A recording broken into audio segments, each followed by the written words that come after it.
Woods, pretty face, but I'm known for hitting drugs. Yeah. Got him like, too good. To the yard, he ain't never leave his pretty on God. Broke, too good. Real boss, keep me got the.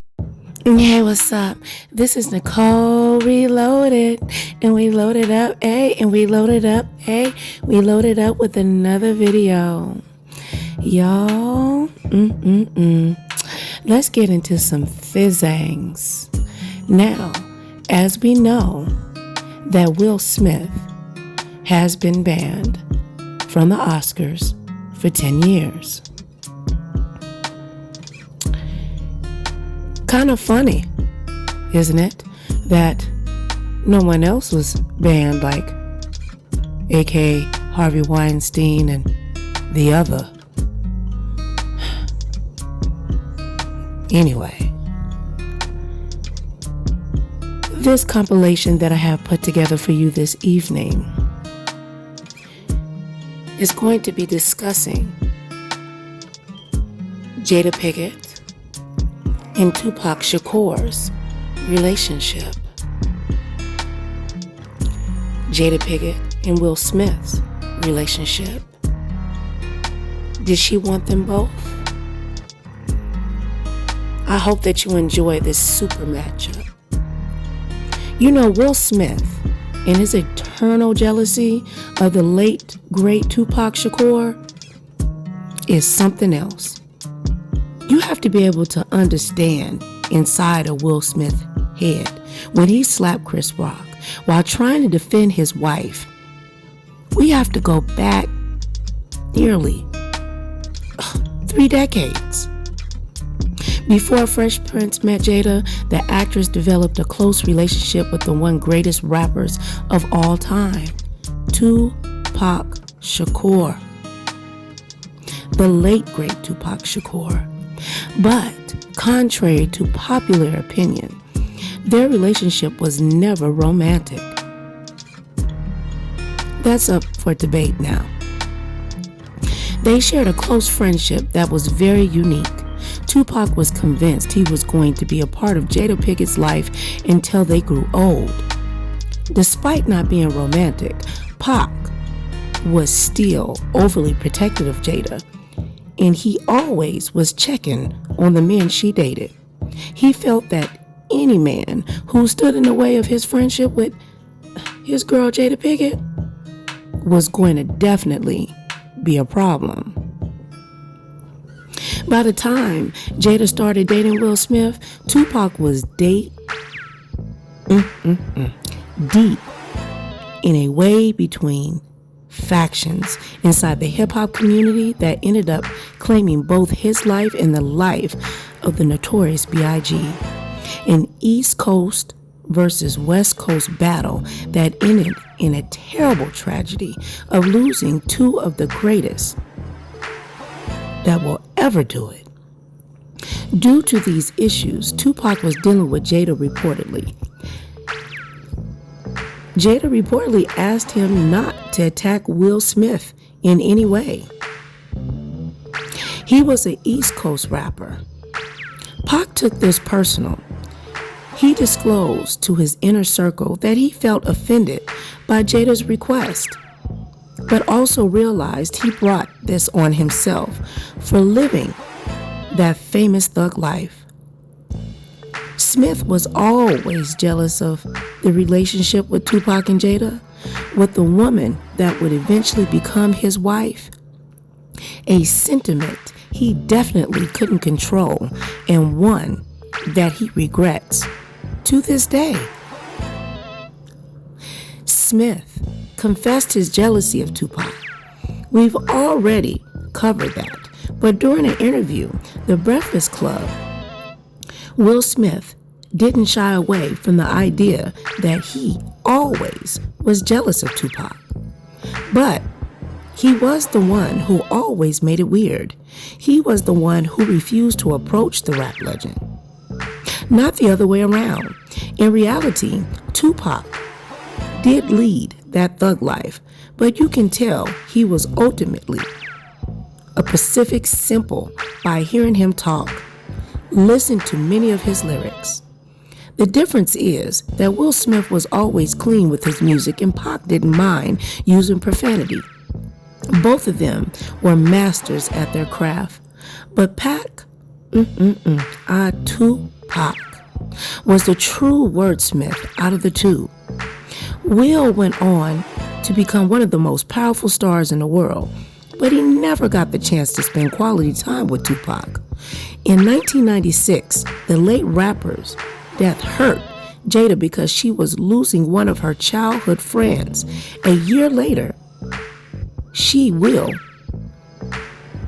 and ends up marrying Will Smith, but never ever forgot Tupac. I hope that you enjoy this mini documentary that I put together for you. Let's go ahead and get into some things. And make sure that you drop down and like, share, and subscribe. Get me up in this algorithm. You heard me? 25 years and counting.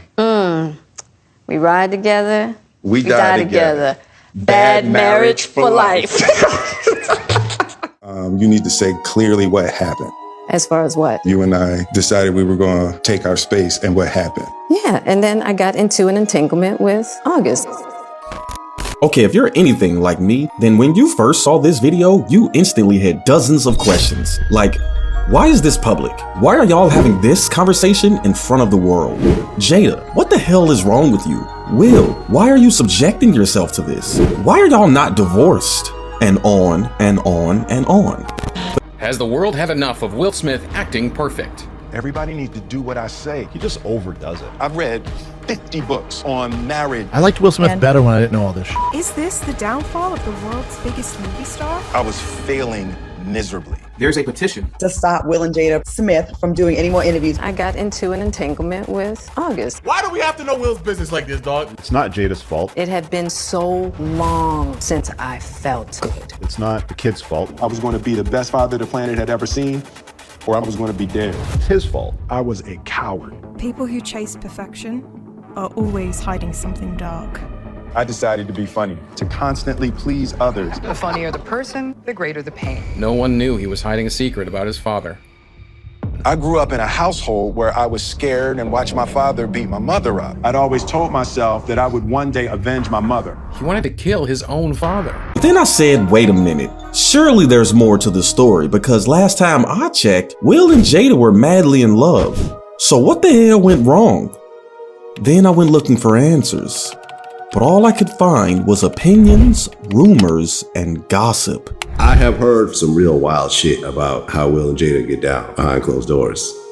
I actually sat down with Will and had a conversation due to the transformation from their marriage to life partnership that they've spoken on several times, and it, not involving romanticism.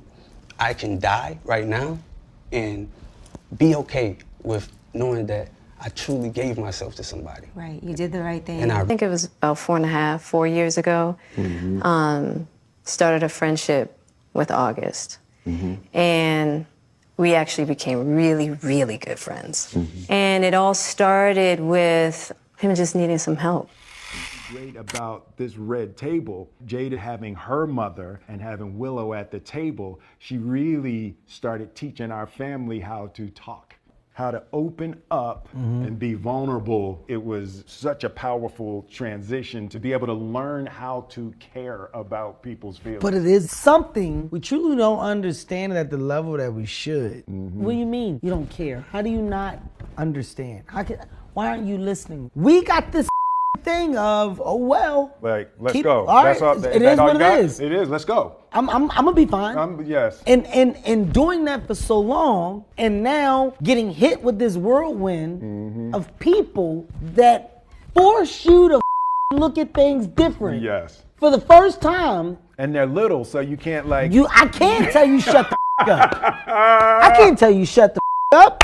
What? God damn it. We realized that it was a fantasy illusion that we could make each other happy. And we agreed that She had to make herself happy, and I had to make myself happy. And then we were going to present ourselves back to the relationship already happy versus demanding that the other person fill our empty cup. Were you ever jealous of the love Jada had for Tupac? Oh, fuck yeah. I know you Oh say my no. God, that dude. And you know, and that was in the early days. Yeah. That was in the early days, and it was like, that was a big regret for me too, because I could never open up to interact with Pac, you know, and because we had a little bit of a thing, right? Because you know, they grew up together, and you know, they loved each other, but they never had that, you know, they never had a sexual relationship, but they had come into that age where now that was a possibility, and then Jada was with me, you know, so you know, Pac had a little thing on that, but she just loved him like he was the image of perfection, but she was with the Fresh Prince. Happened, Jada. Okay, so let's start with, I guess about 4.5 years ago. Yeah. I think it was about 4 years ago. Started a friendship with August. And we actually became really, really good friends. And it all started with him just needing some help. You know, me wanting to help his health, his mental state. Because for me, that was the thing when Og first came around, he was really sick. He was really, really sick, yeah. And the outpouring for him from our family was initially about his health. Yeah. And I mean, we found all those different resources, you know, to help pull him through. And from there, you know, you and I were going through a very difficult time. Yeah. And we decided... I was done with your ass. Yeah, you kicked me to the curb. I was done with you. Yeah. Marriages have that, though. Yeah, Marriages have that. Yeah, we basically, we broke up. We decided that we were going to separate for a period of time, and you go figure out how to make yourself happy, and I'll figure out how to make myself happy. Well, at that particular point in time, it was indefinite. Yeah, I really felt like we could be over. You know? We were over. And then what did you do, Jada? Well, you know, I think from there, you know, as time went on, I got into a different kind of entanglement with August. And one thing I want to get clear about and clean up, one of the things that was kind of swirling in the press about you giving permission, which is, you know, the only person that can give permission in that particular circumstance is myself. Yes, exactly. Yeah. But what August was probably trying to communicate, because I could actually... Jada, I love you. G.I. Jane 2, can't wait to see it. All right?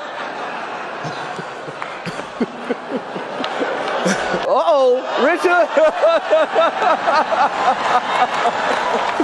Keep my wife's name out your mouth. Oh, okay.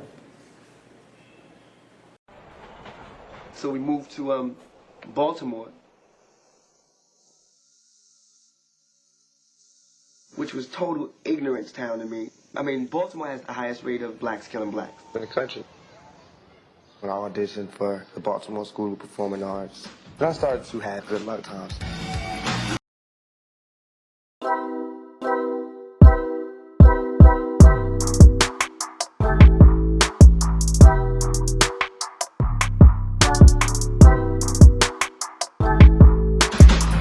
I spent 3 years in Baltimore, high school years. I made a lot of friends, like John Cole and Jada Pinkett.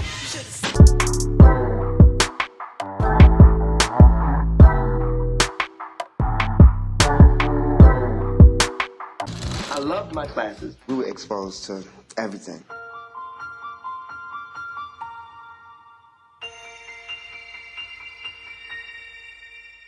You know, theater, ballet, listen to different types of music, songs that became the soundtrack to my life.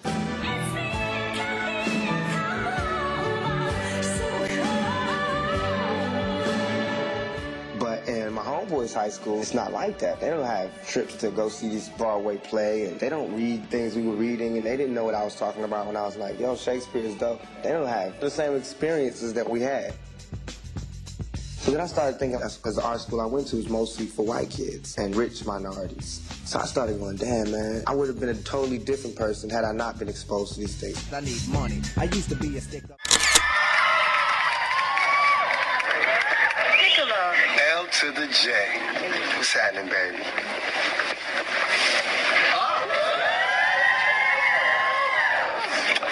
Piccolo, what are you doing here? I just thought I'd pop in and see what's up with my girl and whatnot. I don't mind sharing the bunk with you like the old days, baby. My first name is not Ho, and my last name surely ain't Tell. Be up late in life if you ain't all shriveled up. Be like Ozzie Davis and Ruby D. Pick, you know you always got a place in my heart. But you know the times. Yeah, well, you just make sure to quiet. Pick. I can't look. No, you lost those privileges. I still feel the magic. I don't care. For the Jada Pinkett. Jada's my heart. You know what I mean? She will be my friend for my whole life. Well, maybe I'll be down to scoop you up later in life if you ain't all shriveled up. We'll be all together. Be like Ozzie Davis and Ruby D. Pick, you know you always got a place in my heart.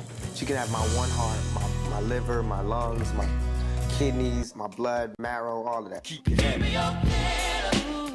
I remember calling a Fanny and saying, Faye, do I need to get on a plane right now? She said, Jada, he's gonna be okay. You get here when you can. It was Pac. He'd been shot before.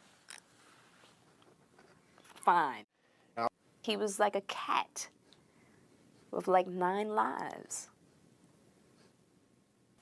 My mother knocks on the hotel door. Will opens the door. Soon as I see her face,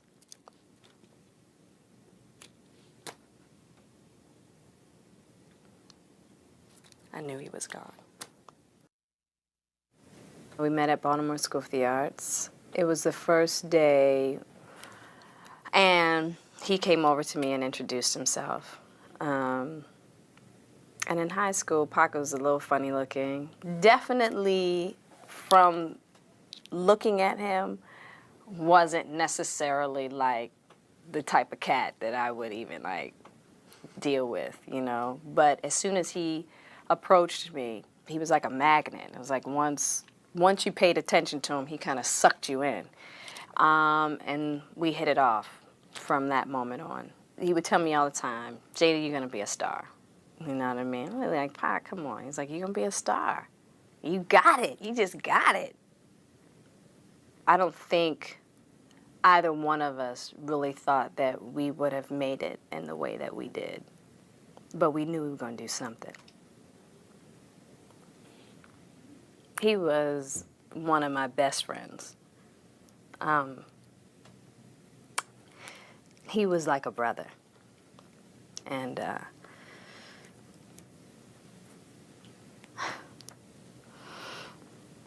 sorry. He was I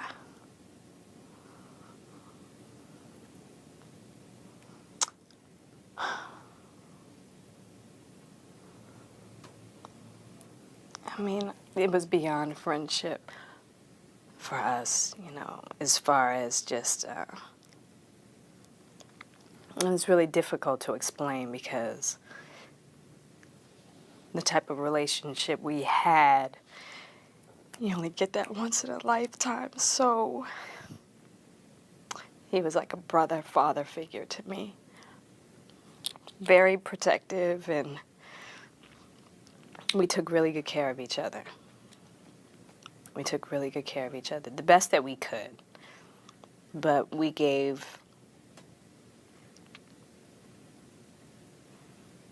each other a lot. We're gonna get to this in 1 second. Now, you went to school with Tupac, right? Yeah. Yeah. And you guys sort of dreamed together. Am I right? Yes. Well, we have, as a treat, the first performance of the duo of Tupac and Jada singing, very ironically, Parents Just Don't Understand. Check this out.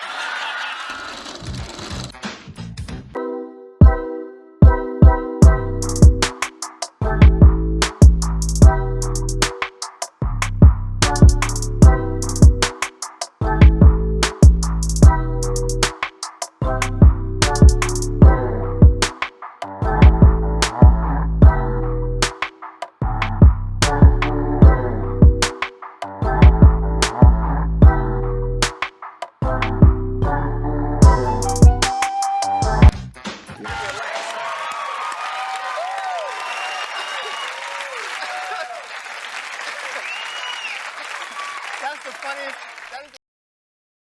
I tell you, it's interesting. I have to say that Pac was probably one of the first male figures that I had in my life that saw the beauty and the talent and my intelligence separated from sex, right? So that's something that a child, a young girl usually gets from their father.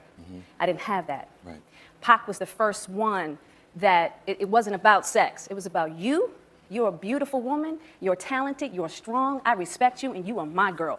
You're gonna sit right here, and I'm gonna protect you. I'm gonna make sure, if nothing else, you get what you need. And that's what our relationship was like. Wow. We kind of did that for each other.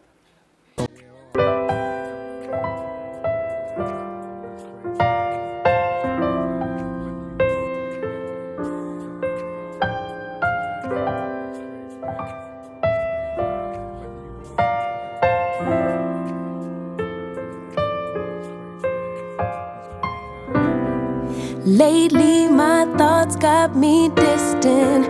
Darker days filling up darker minds.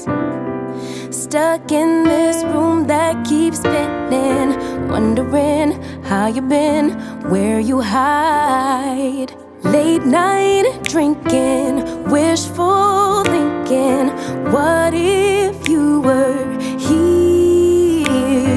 Morning waking, heart still aching. Something about the way you make me feel.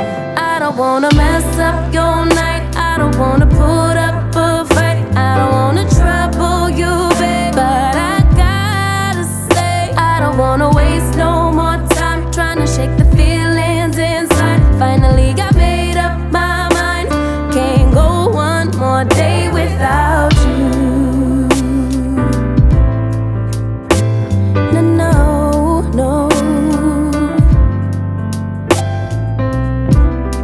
Lately there's something that's missing. Empty bed doesn't feel empty hearts.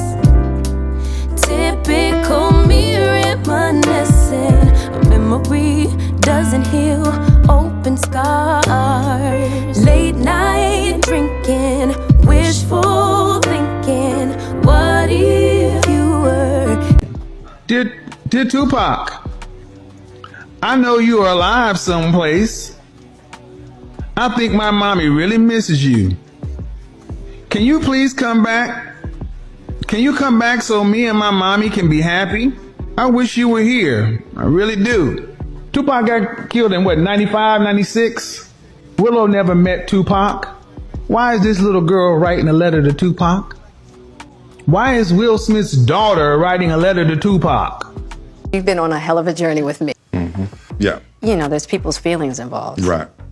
Right. You know, it's healing that needs to happen. Absolutely. So what happened, Jada? Okay, so I think it was about 4 years ago, started a friendship with August. And we actually became really, really good friends. And it all started with him just needing some help. You know, me wanting to help his health, his mental state. And we found all those different resources, you know, to help pull him through. And from there, you know, you and I were going through a very difficult time. Yeah. That particular point in time, it was indefinite. Yeah. I really felt like we could be over. You know? No, we were over. And then what did you do, Jada? Well, you know, I think from there, you know, as time went on, I got into a different kind of entanglement. I think you need to say clearly what happened. And I got into an entanglement with August. That's what I said. Hey, that's what I said. An entanglement? Yes. Yes. A relationship? Yes, it was a relationship, absolutely. We decided that we were going to separate for a period of time and you go figure out how to make yourself happy. I was in a lot of pain and I was very broken. Now, in the process of that relationship, I definitely realized that you can't find happiness outside of yourself. Mm-hmm. And luckily enough, you and I were also going through a process of healing in a much different manner. Mm-hmm. I would During that time, launched into an interaction with August. What do you feel like you were looking for? I just wanted to feel good. Mm-hmm. It had been so long since I felt good. Husband, now I got to be with you at the press conference while you like tell the world about your transgressions. Well, like I love my baby. I'm gonna stand by my baby no matter what. You know, I definitely understand why it would look that way or feel that way, but I actually don't look at it as a transgression at all. Through that particular journey, I learned so much about myself and was able to really confront a lot of emotional immaturity, emotional insecurity, and I was really able to do some really deep healing. It was really a joy to just help heal somebody. Yeah. Because I wasn't sure I was ever going to speak to you again. I know. Yeah, like the fact that I'm speaking to you again is a miracle. I don't want to go through this no more. Yeah, no, I don't either. Yeah. I'm going to get you back first, and then... You're going to get me back. I think you got me back. I think we're good on that, okay? Okay. I wish, you know, I wish that wasn't the case. I do. I wish that wasn't the case. I sure wish it could be all magic and miracle. Yeah. Hey, that's probably true. You know, but, and I don't think it's about getting anybody back. No, for me it is. Okay. I'll give you that petty if that's what you want. But, you know, I will definitely say it's just part of it. Yeah. You know, if you expect to be with somebody for a lifetime. 25 years and counting. We ride together. We die together. Bad marriage for life.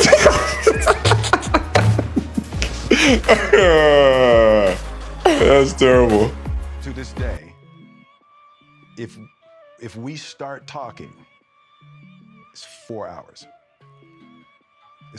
It's 4 hours if we exchange a sentence.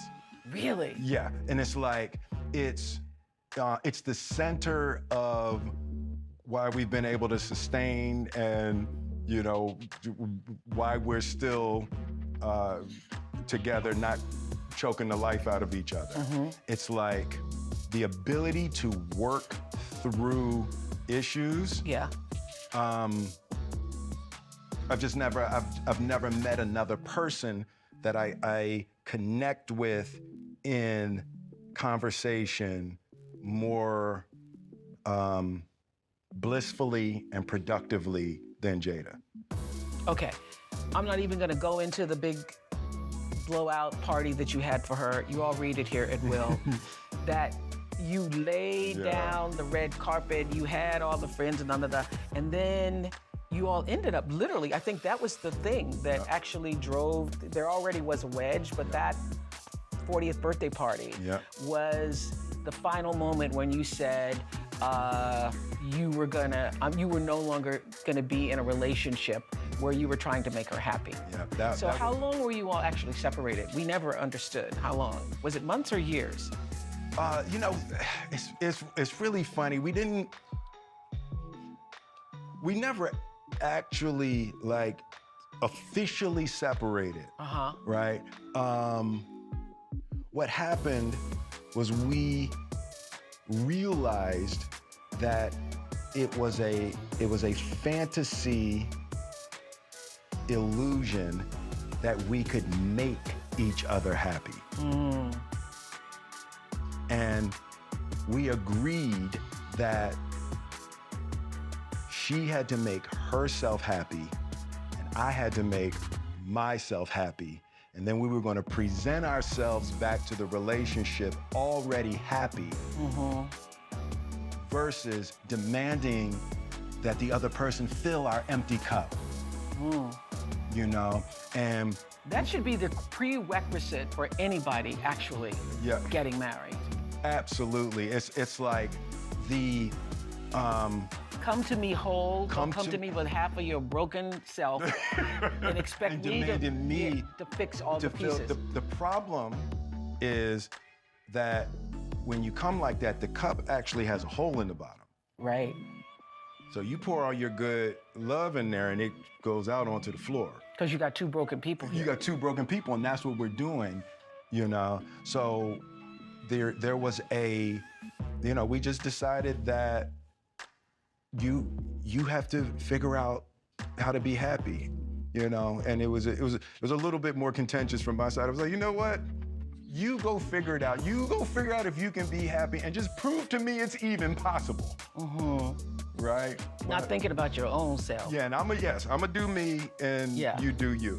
And you say, our time apart helped us both to discover the power of loving in freedom. We're simultaneously 100% bound together and 100% free. We agreed that we were both imperfect people doing our best to figure out how to be in this world joyfully. What does it mean to love in freedom? The simple idea is you love in freedom with everybody except your partner, right?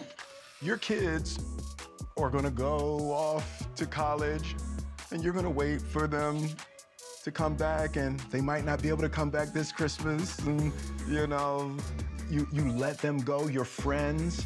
There's a certain fluidity in your interactions, right? It's friendship versus marital prison. Ooh.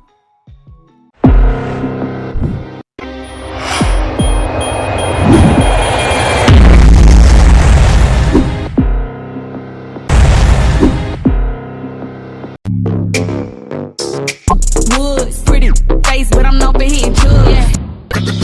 Got him like, too good. To the yard, he ain't never leave his pretty on God. Broke, too good. Real boss, nigga got the Woods, pretty face, but I'm known for hitting drugs. Got him like, too good. To the yard, he ain't never leave his pretty on God. Broke, too good. Real boss, nigga got the good. Real boss, nigga